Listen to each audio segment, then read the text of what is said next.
Let's talk about now polyamory for a second. Yeah. Now that we've introduced it, how does someone bring this up? Like, let's say I'm a person who wants polyamory. First of all, let's define this, A. But B, how do I introduce that into a conversation? Like, how do I introduce that into my relationship? Like, how do I have that conversation? Because if we're talking about, have you ever heard of Maria's 12-date rule? Yes, I have. Yes. So, like, what date are you being like, I want an open relationship? Like, like, when do you say that to And is it better partner? if it's a heterosexual relationship? Is it better if the woman brings it up or the man brings it up, or does gender even matter?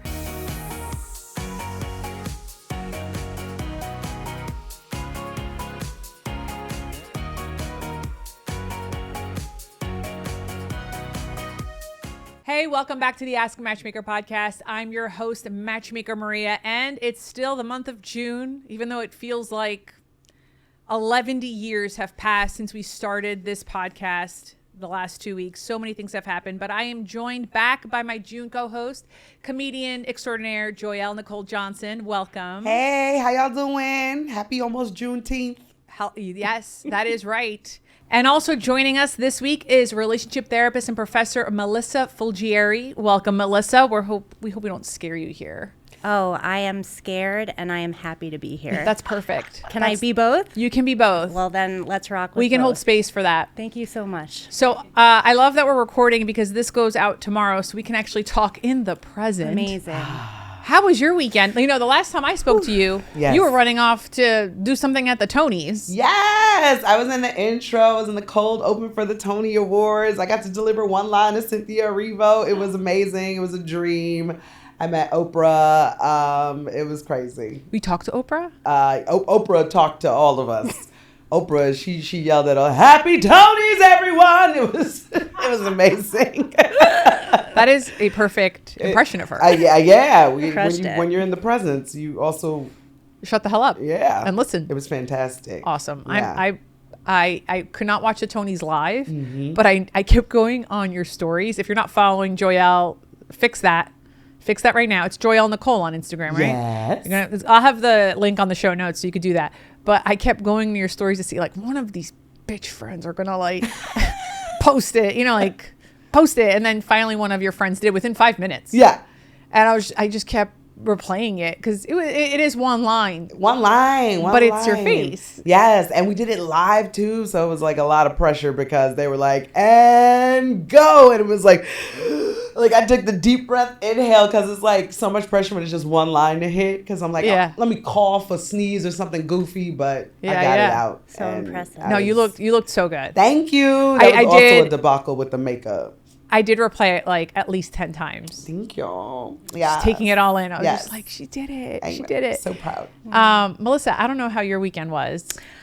Well, there was a protest at one point. The No Kings protest. Sure. Yep. Absolutely. Were you there? I sure was. I wasn't I sort of was like, what I described to my friends is I was like the B+ student of the No Kings protest, in that I stayed in Brooklyn. I didn't cross the bridge. And so I did one of the smaller ones with all the other B+ students who were like, I want to fight for democracy, but I'm also not trying to cross a bridge. I know that's right. So,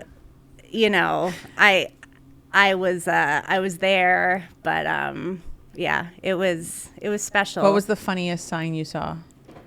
The funniest, honestly, it wasn't the sign. It was the vibe of the people. We were all sort of like multitasking. Like, people were walking in a circle and like checking their emails. And they were like, hey, ho, ho, like as they're scrolling. And I'm like, yeah, this feels right. This feels like apathy mixed with dissent in a very, very like that could be the new tagline of our country. Zeitgeisty way. Mixed with dissent. Totally. I also had a quote yesterday. I'm someone who believes that Trump, if he was loved by his father or felt loved by his father, our foreign policy would look very, very different. And I would say the same for Stephen Miller. Correct. Yeah. If they weren't hurt little baby birds, little baby boys that need hugs. I mean, he did host a $45 million birthday party. He sure did, that angel. Was that yesterday? No, that was on Saturday. Yeah. Yep. I was mad that I was like, oh, I got something in common with him. I wish I could have a military parade for my birthday, but But you wanted people to show up, right? I mean, people gonna show up for me. Right. Joyelle throws a great birthday party. Yes, yes, she does. People will show up for me, but I love that no one came to his. Good for him. And that the image of the squeaky tank. Oh God, it was so good. With the empty Bleachers. Setting up bleachers is crazy. I mean, if anything, there's just no way that like Putin and every other authoritarian dictator, and even also the democratic leaders in Europe, they didn't look at that video and been like, LOL. LOL. Lambda, Omicron, Lambda. Yeah. Like, lol. Anyway. Let me talk about my weekend. Yes. My weekend was me crashing the hell out. And that's really hard when you have young kids. Oh my God. So last week, I flew out to LA for my book event, Ask a Matchmaker. The book is out. If you have yet to buy it, please. It's right here. Oh, there it is. There it is. And if you like my voice, you can purchase the audiobook and listen to me narrate it. I have heard from many people that the best way to listen to my audiobook is at 1.2 speed. Oh. Offensive. They said that Offensive, that's Maria's but- normal. Because, when you do an audiobook, you have to talk really slowly. Yeah. They didn't let me do my own audiobook, so I'm better than you. Yeah, I gotta get there. I gotta get there. Well, maybe the next one. I'm available to do audiobooks if you would like your audiobook read in a Jersey accent. And I That's what it was. And I asked. By the way, I didn't realize how many words I mispronounced as a Jersey person until I did my audiobook. I should have kept a list. There's so many. Anyway, so I went to LA, and on day one, when I landed there, one of my girlfriends was like, hey, do you want to come to a White Lotus event? Like, what? I really have arrived in LA. Like, what is this text message that I'm receiving? Like, literally the moment I landed. So I had dinner plans, but I was like, sure, I'm there. And I called my dinner plans and I was like, I have to cancel. Yeah. I'm going to an LA event. Oh, fun. So then I went to this screening, I don't know what neighborhood, but motion picture something. And it was, I guess like the White Lotus is getting up to get an Emmy or something. Like they want to get the award. So they're doing a screening for people that are journalists and media. They on the host roll. Yeah. What did you call it? They on the host roll. They out there. Did you say ho? Yeah. Oh, okay. Yeah. I just want to make sure I didn't misheard you. I love that. I love that. Is that something that how people call it, or is this a Joyelle term? I think it's a Joyelle term. Because when they're trying to get people to vote for them, because I was on the board for the SAG Awards this year. So I went to the screenings, and then I went to the Wicked screening, and the whole cast comes because they want you to vote for them. Right. So they was on the host roll. Host roll. Well, and they're like shaking hands and taking pictures, and I'm like, you're not probably a nice person, but you want me to vote for you. The Dancing Pony show. I got to go to the Dancing Pony show for the White AKA Lotus. host roll of the White Lotus. The whole cast was there with Parker the exception of like Posey! 2 people. Parker Posey. My God, does that woman know how to steal a show? I love her. She's stolen all of them. I mean, in her and then her you could career. tell. Piper, no. Yeah, that's all of it. And Piper. what was interesting to me now, and this might be a Jersey thing, or maybe because I've been to a few screenings in New York City, but when the White Lotus theme song went on, yeah, you know what I'm talking about. Thank you. I fully expected once it started, I got like pretty amped. I was like, oh shit, this is happening, and I was like ready to get up and like, and everyone just sitting there like. Oh no. And I'm like, there's 200 of us in this theater. Yeah. Like, this could be your viral moment. Why are you all sitting? And then we had to watch the last episode of White Lotus. I love that the person that brought me there was like, have you seen it? I'm like, yes, I saw it. I saw it when it came out, honey. Hello. Right. I love the White Lotus. But then they weren't like acting the way like I think people from this coast would act when they go to these events. Like, for instance, when, they did laugh when Parker Posey's character was like, elated, spoiler alert, was she's elated that her daughter's not staying over to be like a monk. People were laughing. But then when what's her name's character gives that whole monologue about her friends being her religion, I mean, that's gonna get her Best Supporting Actress nomination for sure. Is that Carrie Coon? Yes, Carrie Coon. Thank you. She rocked it. She I was like I didn't care. I started clapping. Nobody clapped with me, and I'm like, you guys are terrible. Was it But shame? maybe it was. The therapist wants to know, was it shame? No, I think they just know how to act appropriately in these places, and I'm the one that's out of Got place. it. But I was just really disappointed that nobody got up for the theme song. And then as it's happening, all that ends, and then the White Lotus cast comes out, and the first thing out of their mouths is acknowledging like what's happening in LA. And then I was like, oh, maybe that's why nobody's saying the theme song. Like, let's not get too excited here. Like, I don't know. I'm just kind of like thinking a out somber loud. mood. Like don't a get too flag excited. half There's a mast lot of things happening outside, and that was my vibe. first because I literally gone off the plane and went straight there. Yeah. So I'm just kind of getting into the mix of like, oh, something's happening here now, and then certain people's faces start to make more sense because everyone looked like this mix of like excitement, but also this mix of like stressed out. So like everyone. So anyway, that first night was fine. I went to bed. I went out to bed, all that stuff. The next day, I had a full day. It's not just that the event was on Friday. It's that Wednesday and Thursday and all of Friday. I had things I had to go for the book or for my work as a matchmaker. Anyway, I get home on Wednesday night at like 1 a.m., which in my brain is 4 a.m. because I'm 3 hours ahead. And there are 200 protesters outside of my hotel. And I'm not realizing, like, again, so stupid. I'm like, how will I get into the parking lot? Like, and I'm not really freaking out until I figured I saw the signs that are like ICE hotel or whatever. And I'm like, oh my God, what is happening? Boy. So I found a place to park, which bums me out because I prepaid parking. Listen. It was a Hilton, wasn't it? I hate the Hilton. Did you get, is that the free cookie? Is that the free cookie? No, one? I didn't get anything you don't free get in nothing there. for free. There was nothing free in Lucky there. if your room is clean. I needed That's a razor. different. They're like, the convenience store downstairs has razors. And I was like, oh, thank you. Wow. $4 for a Yeah. single blade. Thank Can you I very get much. a bottle of water? Anyway, so I went in. No, I didn't go in first. At first, I was just like, why are you all out here? Like, I want to be a part of this. What's happening? And they're like, ICE is staying in your hotel. And I'm like, are they? Wow, shit just got so real. Yeah. And then I'm like, okay. And then, I went into the hotel. I was on the 14th floor. I thought, I won't be able to hear it up there. Nope. You could hear 100 cars honking until 4 a.m. Oh, wow. So I went to bed at 4 a.m. And then the next day I had to wake up at 6 a.m. because I had an interview with the Washington Post at 9 a.m. here this time.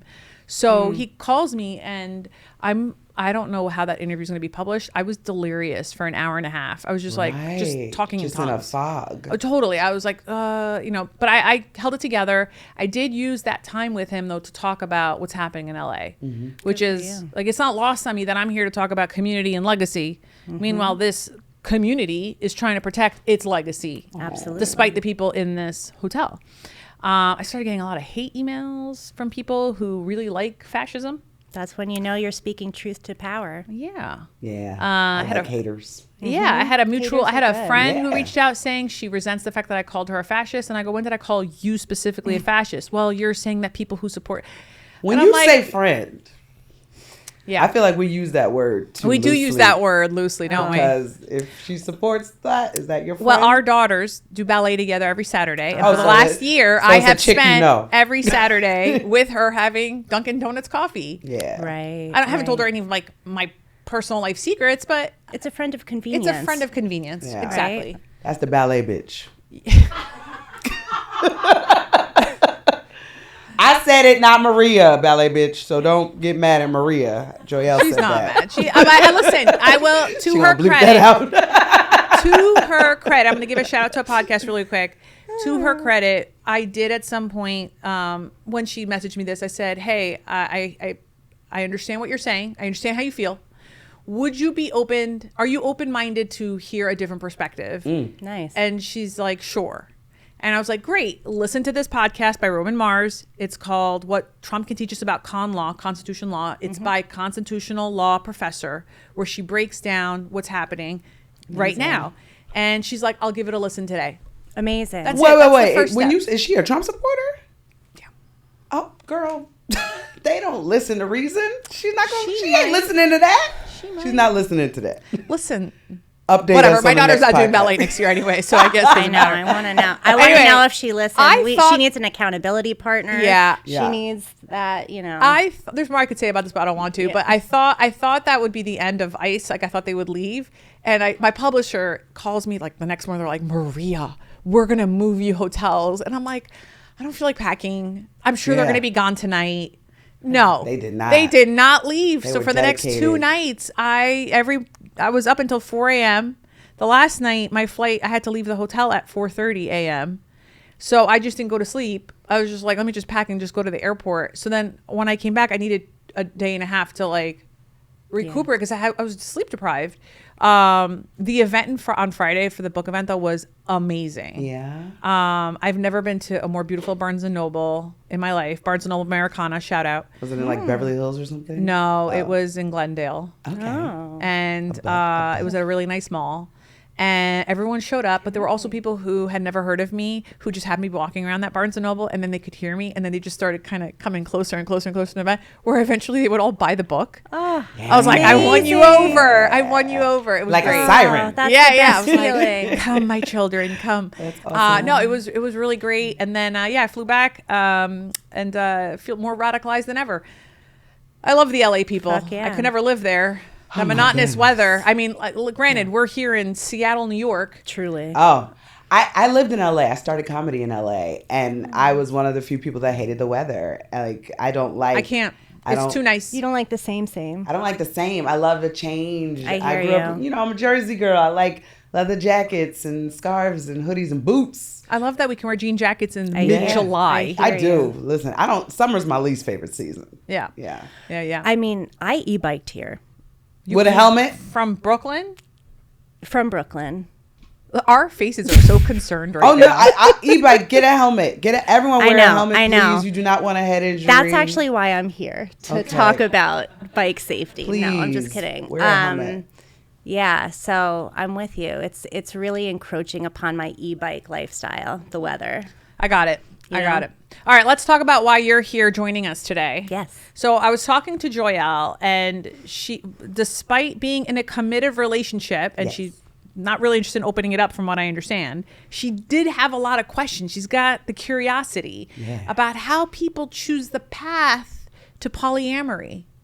And then that just gave me the idea that I was like, oh, we got to bring someone in to talk to us about it because I have questions too. Yeah. You know, Yay. people ask me all the time, Maria, do you do E&M matchmaking? And I go, I don't. That means ethical non-monogamy. I don't. No judgment. A little judgment. Yeah. It's okay But to judge. that's human nature, all right? Human nature. But to what I Judgment mean is as a part of it. as a business person, I don't know enough about it.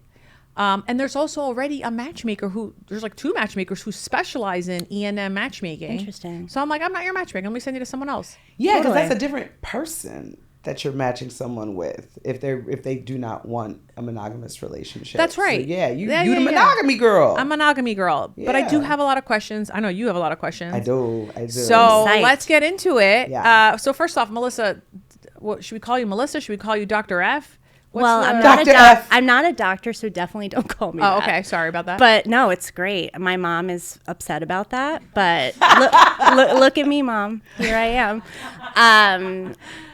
Yeah, you call me Melissa. so what for do you sure. specialize in? So I specialize in relationship and trauma. Okay. So all different types of relationship. I was a family therapist by trade. I started in, my first job was Rikers Island. Oh. My second job was child welfare. So I've been working with relationships and trauma for my entire career. Wow. We have the same facial expression. Yeah. It's I like mean, are there? stereophonic. Wait, is Rikers only men? No, I worked at Rosie, the women's jail. They call it Rosie. They sure do. Oh my god. They sure do. That is amazing. And so Yeah. you were being like the individual therapist or was it group therapy? So it was both. So my first job was working with women who had committed or allegedly committed crimes that were directly related to their domestic violence or their trauma history. Oh, they snapped. They sure snapped, and they got arrested and they were awaiting trial. And so part of what I would do is I would take their long trauma narratives, and I would go to court and try and convince the court to get them lesser sentences because the court didn't understand that their crimes were related to their trauma histories. Oh my goodness! So you were like testifying on their behalf? Somewhat. I was working behind the scenes, so I would whisper to the lawyer and be like, this is what I think you should say to the judge. Or I would go to the judge and say, listen, I think this is a huge mitigating factor that is being ignored or needs more education. Did any women get help by your meddling? Insanely so. Oh. Insanely so. That's like their sentencing? Like sometimes it would be, oh, she's looking at 15 to life. And I remember being like, I swear to God, like 22. And like helping someone get time served. What does that mean? Meaning they didn't go to jail. They didn't go to jail. Oh my goodness, you're doing the Lord's work. So that wasn't like a yay go Melissa moment. It was like a holy fucking shit. This is what advocacy can do. This is what advocacy can do. I can't wait to pivot this now to polyamory. I know. I was like, so I wasn't ready for that. Well, here's how it pivots. Oh, Ready? Okay. Here we go. So, relationships are relationships are relationships. And polyamory is just a relationship container. It's no better than monogamy. It's no worse than monogamy, right? But what you need to know is if you're interested in practicing polyamory or ethical non-monogamy, which are two different things, you want to know yourself deeply. Yes. You want to be able to emotionally regulate. You want to be able to communicate with your partner. You want to have trust. You want to have a certain level of security. And all of those things are very difficult when trauma is present. Okay. So that's maybe a pivot. I don't know if we fully pivoted. Well, did it. I believe let's talk about now polyamory for a second. Yeah. Now that we've introduced it, how does someone bring this up? Like, let's say I'm a person who wants polyamory. First of all, let's define this, A. But B, how do I introduce that into a conversation? Like, how do I introduce that into my relationship? Like, how do I have that conversation? Because if we're talking about, have you ever heard of Maria's 12-date rule? Yes, I have. Yes. So, like, what date are you being like, I want an open relationship? Like, like, when do you say that to And is it better partner? if it's a heterosexual relationship, is it better if the woman brings it up or the man brings it up, or does gender even matter? Yeah. So some terms, right? Polyamory is having multiple intimate relationships, right? Polyamory, many loves. Okay. Right? So polycule is Polycule is multiple people that are in polyamorous relationships or ethically non-monogamous relationships. And so think of it as a molecule. It's like an organism, a living, breathing thing where multiple... Like a commune? like a team. Like a team. I mean, we can get in. That's sort of like expert level, I would say. If you think about ethical non-monogamy, it can be polyamory, which is one end of the spectrum, or it can just be as simple as, hey, hubby, do you want to go to a sex party and watch people have sex and then go home and talk about it and have sex with each other and use that eroticism as a way to sort of like ignite the passion? Like, there are many, many different forms and practices for ethical non-monogamy, and they don't have to be polyamory. They can be parallel, which is just you don't tell your partner what you're doing. You tell your partner what you're doing, but you do it parallelly with no crossover. There's don't ask, don't tell, which is what it sounds like, right? It's like, oh, you go on a business trip. I don't need to know what you did. You don't need to know what I did, right? So there's many different forms. And it can be very, very important to figure out what form is most interesting to you. But to actually answer your question, the way you should bring it up is early. Oh. Yeah. And openly. And what that means is not like, hey, honey, like, let's do this tomorrow. It's more like you want to think about entering the conversation with honesty and curiosity. And so it might be like, hey, there's a lot of parents at daycare that seem to be polyamorous. Like, what do you think about that? Thoughts. Right? Mm-hmm. What are your thoughts and feelings? Here are my thoughts and feelings. Like, you want to enter into it curiously and understand that it requires like many conversations. Oh, it's not just one single It's conversation. not like high five. Yeah. Let's go fuck. It's more like hey, I'm thinking about this. What do you think about it? What feelings come up when I bring it up? Do you immediately panic? Do you immediately get jealous? All of the feelings are legitimate. The behaviors are the things that become problematic. Like what? So let's say you feel jealous, right? It's a common misconception that people don't want to enter into polyamory or ethical non-monogamy because they feel jealous. Jealousy is not only tolerated, it's expected and accepted as a normal human emotion when you're practicing this type of relationship container, meaning that you can feel jealous. You can say, think about it monogamously, right? You're walking down the street with your partner and they look someone up and down, and you know they look hot, or you know that your partner thinks they look hot, and you start to feel jealous, and you're like, why are you looking at her like that, right? That's the behavior. Anger mixed with jealousy results in you yelling, right? So what folks in that community would, in the polyamory community would argue is that you want to be able to learn how to metabolize your jealousy in a slightly different way. You want to be able to go, okay, I feel jealous. What is this bringing up in me? What am I afraid of? What is related to this feeling that comes from my past, from my upbringing? What's my biggest fear? What's a need that's not getting met? Do I wish my husband would look at me like that? Look at me with the come fuck me eyes? Like, have I not felt that way in a decade and I really miss feeling that way? That is an incredibly confronting process to do within your own body and mind.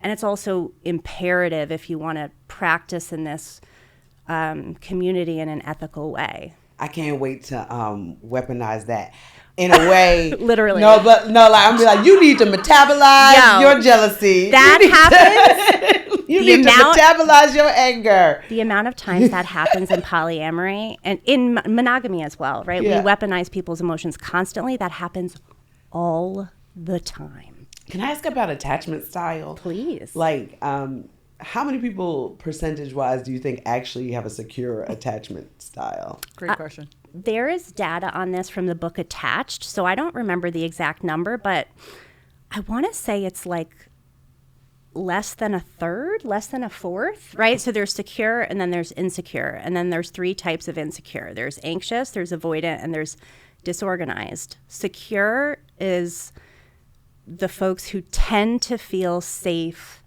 secure, and soothed.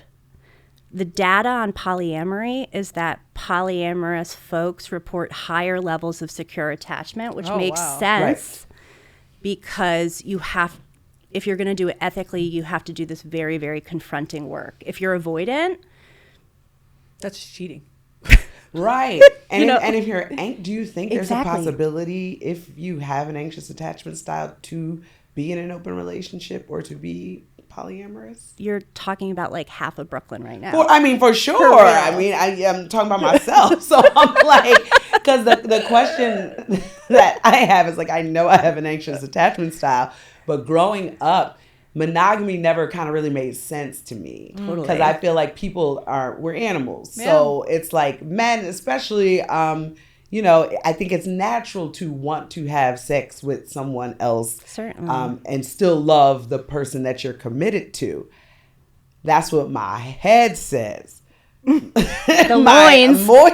emotions are like, but that means you don't love me if you want to go have sex with somebody else. So it's like I try to make it make sense, but I don't know if I can, because I like open relationships seem like it could work, but I don't know if I have the attachment style. I also think about like panic, before like to me panic. if the person I was dating looked at another woman in front of me, I don't think I would experience jealousy as much as I would experience like, you've disrespected me. Absolutely. And that would make me angry to have that sort of public disrespect. But then I think about let's just pick on my husband. easy. Hey, George. Hey, George. But if George and I, let's say, participate in polyamory, I think I would be in a state of panic if he met someone that it's not just for sex. Obviously, it's polyamory. It's, he's not a swinger in this situation. It's having a relationship with someone else. Well, what if he loves them more than me? And what if he decides I'd rather just be in a monogamous relationship with this person that I met through polyamory? And don't even get me started with the kids that I have. But that sort of panic would paralyze me. Absolutely. That is so real. You have a mortgage, guys. Come on. So that is so real, and that is so legitimate. And the fact that you both understand that that's what would come up for you is you already have the self-awareness to be able to ethically conceptualize, right? Whether or not you do it is totally different. Like, you'd have to ask yourself, is my panic such that I will end up acting in a coercive, problematic way? Or can I metabolize? Is it worth it to me to feel my panic, communicate about it, work through it with him, work through it within myself? Or is it just simply not worth it, right? And there's literally no wrong answer, right? Like, I'm someone who deeply believes that there's no better relationship container. There's just what we've historically normalized, like monogamy, right? And then there's what has existed since ancient times, like polyamory, right? Like these containers have existed since the beginning of humanity. It's just a matter of, what do you want to do in your one precious life? And right. I genuinely believe there's no wrong answer. You're making me think of something really quick, and I want to talk about that for 1 second, but then I want to go into ground rules. Yeah. Because I would really love to know, if someone listens to this or is interested in this, like, what are the ground rules of creating such an environment or relationship container? But the one thing that you're making me think of is, I've never watched this show, but someone sent me the clip. It was a scene from the show Emily in Paris. Oh, I've never seen it. Yeah. I don't think you're missing anything. I can't. I can't watch that show. Yeah, it's fine. I can't want it. Someone sent me the clip, guys. I don't even know what channel it's on. Anyway, channel. You old. I am so old. Oh my God. Anyway, but she said, she was asking this woman, like, so wait a second, this woman who's married, she has a boyfriend? And she's like, yeah. And then what about the man? He goes, well, he has a girlfriend. And they say something like sort of like a don't ask, don't tell sort of situation. Like, they have an understanding, but they've never had a conversation. Yep. And as I was watching that, it made me think about, I can't believe this happened last night because I wasn't even trying to prepare for today. But it made me think about, like, the emotion. The universe. But it made me think about the emotions of, like, okay, if I were French in a French relationship, it made me think about, like, okay, there is something kind of exciting if I had, like, a secret boyfriend and my husband has a secret girlfriend, because I feel like every time we would have sex, it'd be like, does he fuck you the way I fuck you? It's like hot. That sort of, it can get hot in there, for sure. Secret, we don't want it to be secret. So no, it depends, right? Don't ask, don't tell folks exist in this community. They've existed forever. Like, certainly we want to talk about the queer community. Don't ask, don't tell is very, very normalized. And I think what you're speaking to is that our erotic minds, as Esther Perel says, are rarely politically correct.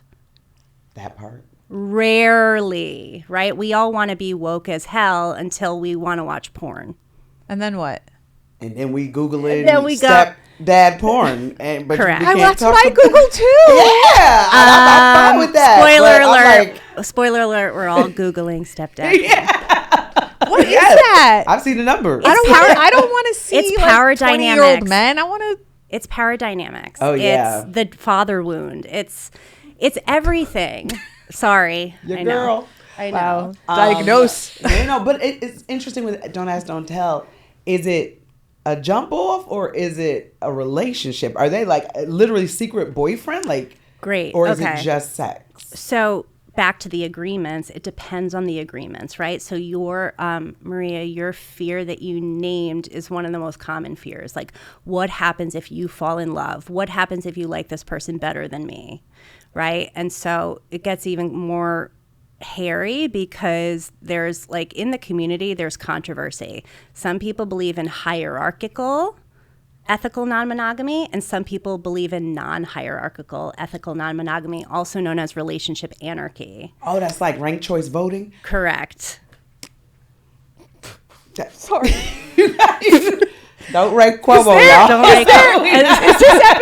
This episode comes out tomorrow? Yeah, do not rank Cuomo. I swear to God, if y'all rank Cuomo. I hate that man. Wait, so you're putting, so you're like, okay, we got our Zoran, and then we got our Brad Lander, and then so he's correct. So back to the, so literally that is literally right. So back to the agreements, it's like, okay, do you want to try and make an agreement with your partner that's like, we are each other's number one? That is totally normalized and common in this world. I just know there's a bitch out there who'd be like, oh, you have another number one? Well, let me see if I could do better. Like, that is also common. Oh. That is right. Like, so again, think about it as like this relationship container. It's not problematic inherently. It uncovers problems. For sure. Right? So like if you're a toxic bitch, you're going to be a toxic bitch monogamously or openly, right? Like that's the thing when people talk about fame. Assholes. We talked about famous assholes. Exactly. And people are like, did the fame make them an asshole? It's like, no, they were an asshole before they got famous. Same thing. The fame enhances it. Yeah. So it's like, you're toxic. It's bitch. like when people tell me, oh, I want to date a guy, but he has to make more money than me because the last time I dated a guy who made less money than me, he was always insecure. And I go, babe, that same guy, if you were making less money than him, he would have found something else. Your body, your makeup, Absolutely. Your hair. 100%. Insecure men will just be insecure men. It's like that's 100%. Yeah. Unless they work on it. And then back to polyamory, it's like we can work on pretty much any toxicity that we have within ourselves unless you are the president of the free world and have a narcissistic personality disorder. Yeah, and billions right. of dollars. You don't have to call him out like that. I'll call him out. Do you know what I mean? Like you can, a lot of this stuff is workable that we all struggle with inherently, right? Like I struggle with. I just want to say that I love that it's two people that I don't think are going to be participating in ENM anytime soon, asking you questions about this to understand it. Because isn't this...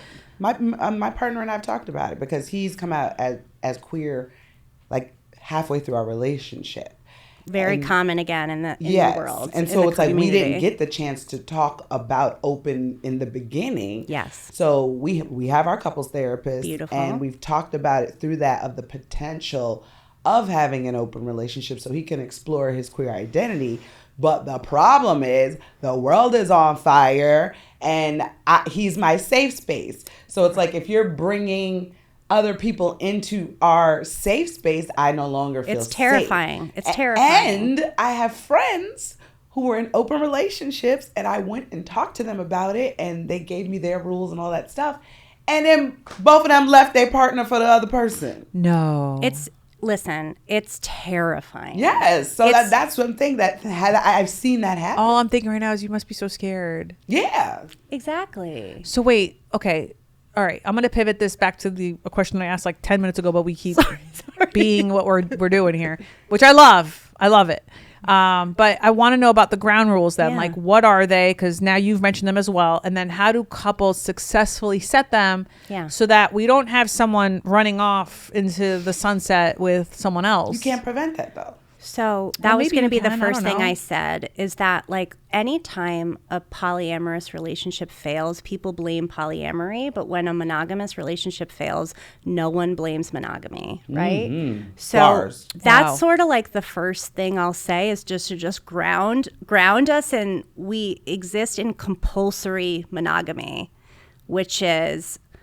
I'm speaking for myself. I was never given another option when I grew up. It wasn't like, do you want to be polyamorous or monogamous? It was like, when are you going to get the guy? When is he going to lock it down? When are you going to get married? You know, like it was monogamy all the way. And so, you know, you want to think about it not as ground rules. You want to think about it as agreements that you both come to with curiosity and understanding that you are responsible for your own feelings and you're therefore responsible for communicating your own needs and boundaries, right? And anything you enter into when you're going to work through agreements is that, again, it's collaborative You start slow. It's not like, hey, babe, next week, let's do this. It's like, let's see what it would feel like to watch porn together.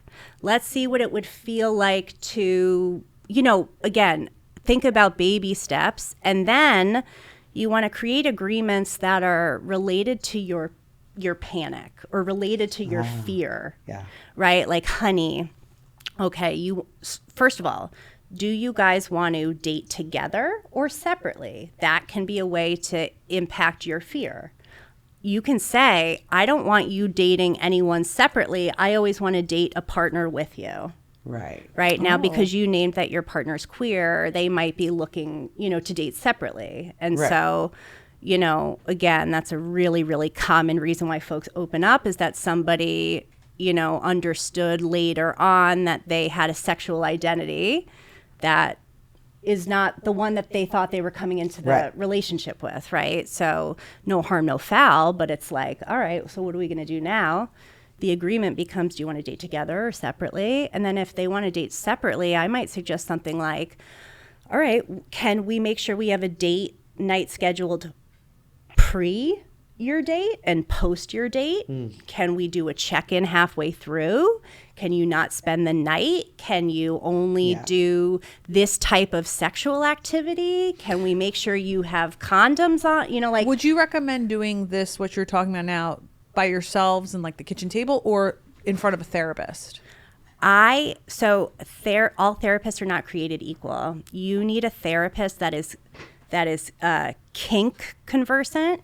You need a therapist that is queer. Can we find this on Psychology Today? You certainly can. And you I'm not trying to make a joke. Oh no, I found my therapist on Psychology Today. So you need a therapist who is you need a therapist, full stop. Period. And you need a therapist who is E&M allied that has proper training. Is that like a filter? Yes. Wow. It is? It's becoming a filter more and more. If you Google Manhattan Alternative, you will see people that are like, I work with trans folks. I work with sex workers. I work with, every type of community out there. There are therapists who specifically specialize in it.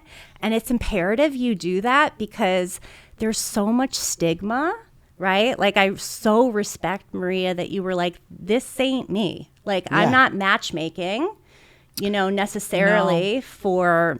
I met a throuple once on the podcast. There you go. 4 years ago. And I to this day, I still don't understand it. Right. Like, it felt like abuse to me. Right, exactly. There was a throuple on the show Couples Therapy, and it seemed that way to me as well. Like, it seemed like the dude was just getting, having his cake and eating it too. And the one girl, and I'm not, again, the satellite and there's abuse. You try not to judge. This is a person who was a guest on my podcast right when it was starting out. And I was just remember like listening to it, I was like, oh, they were a couple and then they brought another person in. But this person in, does she really talk to her parents? Who is her community? Where does she come from? Like, what kind of trauma? Like, and I just remember asking questions if this was like perfectly normal. And it is obviously normal to them. Yeah. Right. But at the same time, I'm like, they were telling me about their sleeping arrangements. And I'm like, I don't know. Like, there's it just abuse seemed in like all a types lot. of dynamics. There's abuse in For monogamy, sure. by the There's way. so I much want to monogamous make sure people abuse. understand. Like, what you said before is accurate. Like, what I'm saying about polyamory, I don't want people to come and cancel me. There's plenty of shitty monogamy relationships, if not more than polyamory. Like, I'm not taking away from that. But as someone like you said, I've only been promoted monogamy since I was a kid. I grew up in a monogamous household. I participate in monogamy not only professionally, but also personally. It is very hard for me to wrap my mind around, wow. And by the way, not everything is meant for everyone. So it's fine that it's not for me. But I do struggle in understanding, like, wow, you're not fully panicking. You're not having an emotional breakdown. You're not crying into your shower towel. Like, I don't know. Like, it just feels like... And let's be clear, sometimes they are. Right. Do you know what I mean? Like, that's where it's like... That's why I really respect what you said about like knowing where your scope starts and ends, because that, as a therapist who teaches new therapists, it is imperative to know where your biases are. Not that you don't have biases. We all have biases. And so it is imperative that you are working with someone who's conversant in this, because sometimes it is problematic and abusive, and you need to be able to decouple your bias from your assessment. And I work in abuse every single day. And so I have to make assessments, but also understand where my biases lie and live, and that they come out constantly. Do you have a therapist for you to talk about these course. biases? Yes. I have a therapist. I have a does. supervisor. I have multiple supervisors. Like, I'm supervised up. parentheses here. If I were someone who's in college right now listening to this episode and thinking about like, oh, which specialty should I go in? Would you recommend anyone to go into E&M therapy, like E&M Ally Filter, or Interesting. or is this like? Wait, is it like med school where you choose an Gynecology? adventure? You can choose specialties, but you tend to only choose specialties when you're out of school. Like, they sometimes will make you choose a specialty, but it's sort of like making you choose something before you have any idea what you actually enjoy working with. You can choose later Right. though. I chose late. I'm constantly refining my specialty. Oh wow. Are you strictly a couples therapist, or I'm a relationship therapist, so I work with primarily, my caseload right now, I would say, is like, I'm very proud of this, like 60% white cis het men individually that are working on building get them, that are working on building humility gather them, and self-awareness. yes. And then I work with, Thank you. yeah, That's a clip too. and then I work with couples and families. Oh my goodness. But yeah, Like mother-daughter and yeah, mother-daughter siblings that are like, we hate each other and we're going to kill each other, but we love each other. Like, oh my goodness. I think a relationship Wow, it is a never even relationship. crossed my mind that siblings go to therapy together. I just recently told I just my cousin don't talk to each other. to go to. I think her and her daughter should go to therapy together. I just Come on down. one of my cousins, yeah, and it's so important for relationships. I think about that all the time. I think parents should absolutely go to therapy with their kids. So the book that I wrote was because Where is your book? I didn't bring it today. Sorry. I You don't could have Photoshop it in. my book is about how our childhood impacts our adult romantic relationships and how What's the name of it? Healing Relational Trauma. Healing Relational Trauma. Can we include the link in the show You notes? sure can. All right. It's about what happens when you feel chronically unseen as a kid, and how does that show up in your romantic relationships. And I wrote it because I am a kid who experienced a shit ton of trauma, Yeah. and I sort of excavated my mind to figure out how I healed myself in my 20s from complex PTSD and depression and anxiety and suicidal feelings and poor relationships and low self-worth. And I helped other people along the way do it. And I made it a book that is 145 pages so that you didn't Oh, have that's to. easy. That's a That's 2-hour That's a read. subway ride. That's Yeah.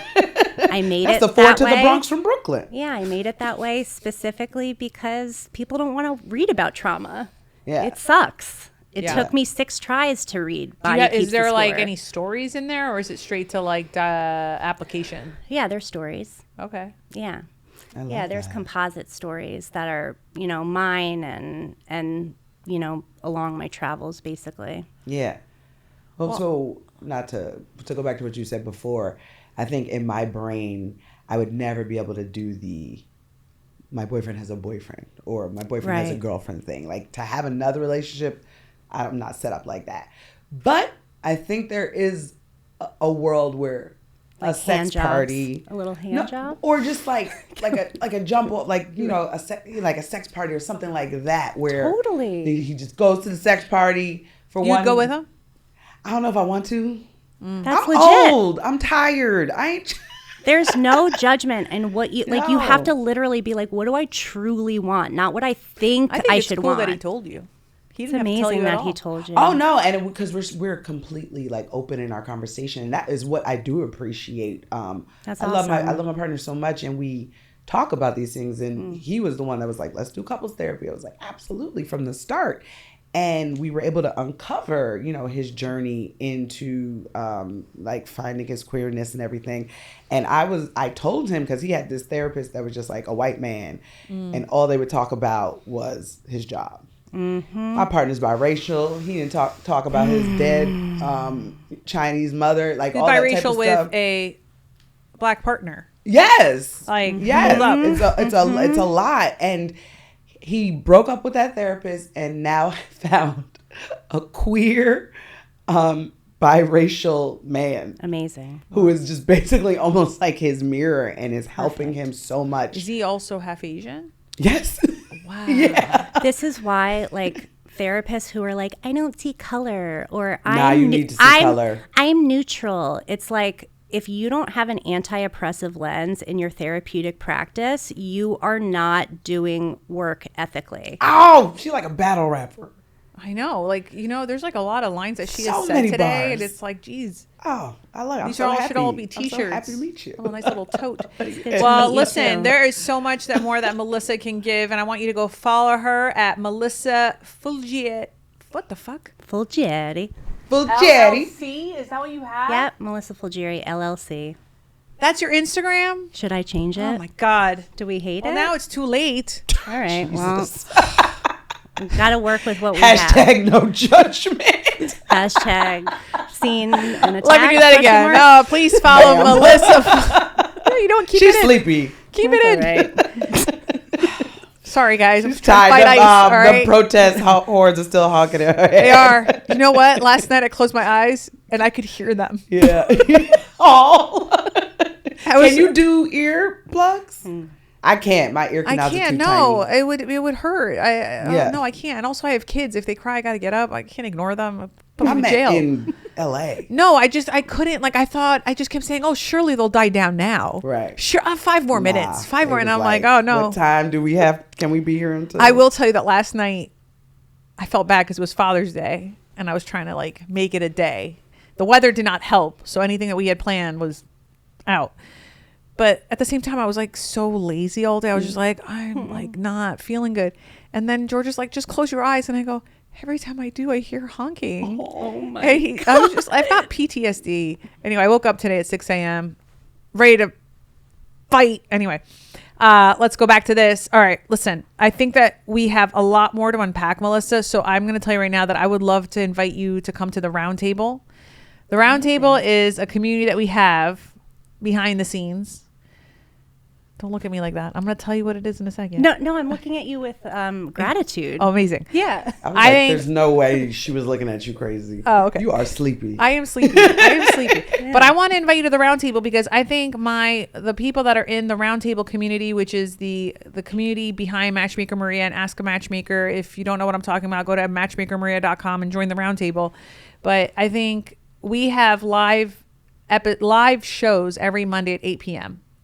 I'm on it every other week. Every other week, it's someone else from the Agape team. We have an online dating profile makeover person. We do it. And what's funny is every week, it's like 60 to 100 people come on live with their cameras open. Some of them are men. Yes. And it's like amazing because they're asking like live advice. And it's every Monday at 8 p.m. Eastern, 5 p.m. Pacific. the men. But I would love to have you on to talk more about what you just talked about healing relational trauma. So I don't think this is going to be the last time that some of my listeners are hearing from you. If you'd like to join Melissa on that, I'll certainly include a link in the show notes for you to join us in an upcoming episode. That's private. It does not go on the podcast. With that said, I think it was lovely having you here. I think it's given some people that are interested in this maybe at least to ask the first question in their relationships. Yeah. Maybe head on over to Psychology Today and filter it up with the ENM couples therapist. With that said, Joyelle, yes, lovely having you on again. Thank you for having me. I'll be at the incredible. DC Improv July 11th to the 13th. Please come out, DMV people. And next week is a hotline episode. Yeah, Right, that's my so favorite. Can't wait for you to hear that one. Of course, follow Joyelle Nicole. Check out her live shows, like she said, all in the show notes.